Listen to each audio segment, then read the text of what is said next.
Hey everyone, welcome back. Ready to dive into some seriously cool ideas about work? I know, when you hear theology of work, it doesn't exactly scream fascinating, right?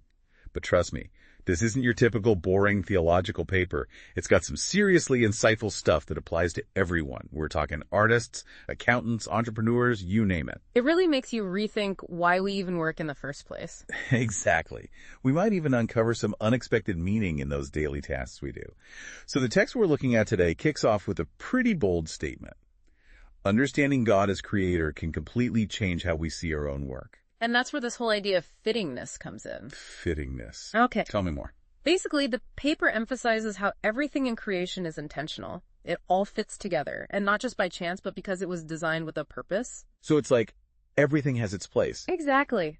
Think of it like an artist creating a sculpture. Ooh, I like this. Every chisel mark, every curve, it's all meticulously planned out to contribute to the final masterpiece. It's not just random. There's a reason behind each piece. Right.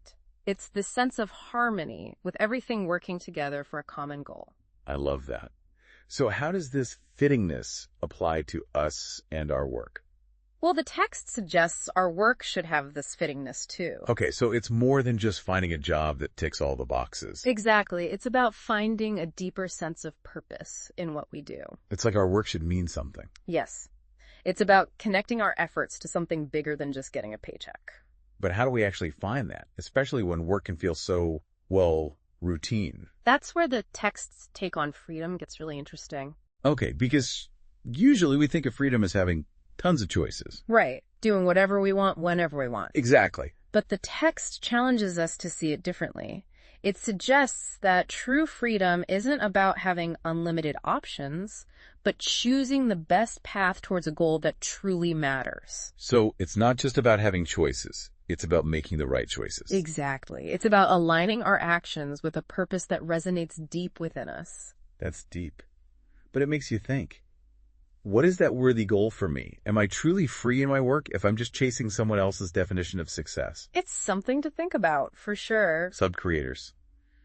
Okay, you can break this one down for me. I get it. It sounds kind of out there at first, but it's a super profound idea when you really think about it. And the text takes us back to the Garden of Eden to explain it. Adam and Eve. Okay, I'm listening.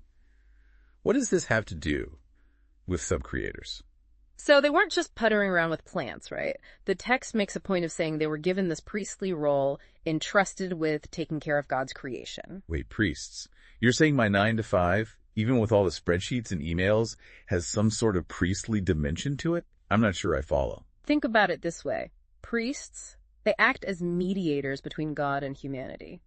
And you could say, in a way, that's what we're all called to do through our work. Okay, I'm starting to see it. How so? Well, we take the raw materials of the world around us, our talents, skills, even just the resources we have available, and we use those to create something valuable, something that adds to the good of the world, you know?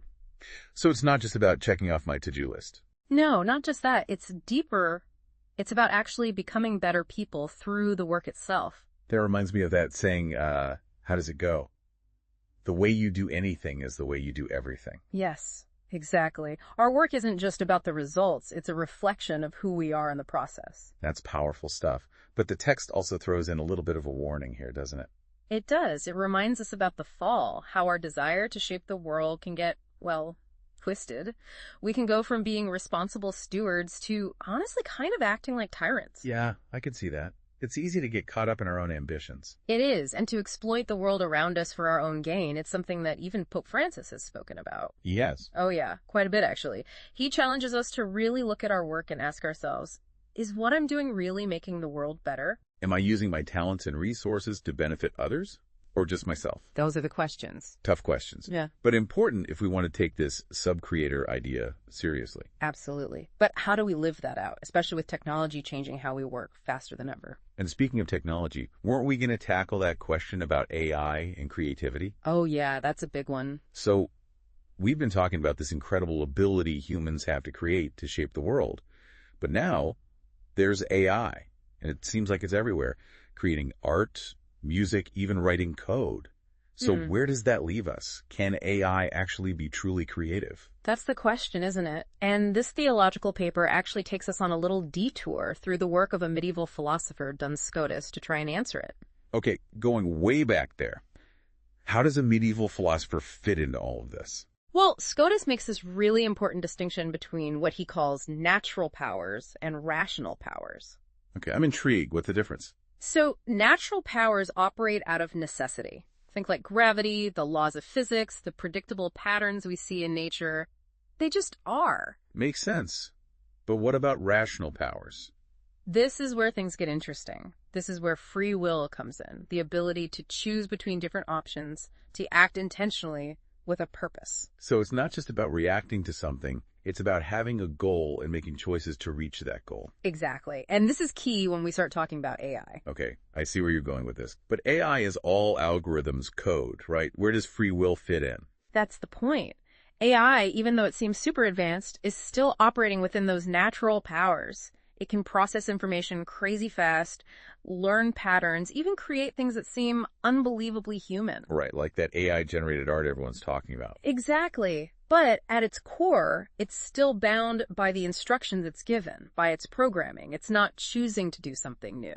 So it's like the difference between, say, a musician playing a piece of music exactly as it's written and a composer creating a brand new symphony from scratch. Perfect analogy. AI might be able to play the music, but it can't compose the symphony. It doesn't have that spark of free will, that ability to imagine something completely new. Wow, that puts it into perspective. And it brings us right back to fittingness, doesn't it?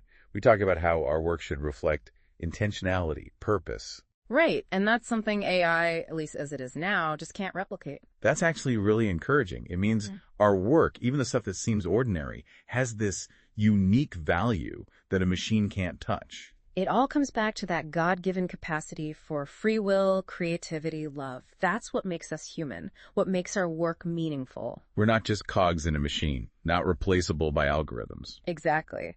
And in a world where work is changing so fast, that's huge. We are sub-creators, called to use our unique talents, our passions, to make the world better. To use our work as a force for good. Love that. And never lose sight of the dignity and purpose that's within us all. And maybe, like the text suggests, look to God as the ultimate example of a creator. Try to approach our own work with that same kind of love, intentionality, even that boundless creativity. Wow. Now that's something to think about.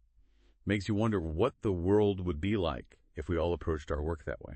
Well, that's all the time we have for today's deep dive. Thanks for joining us.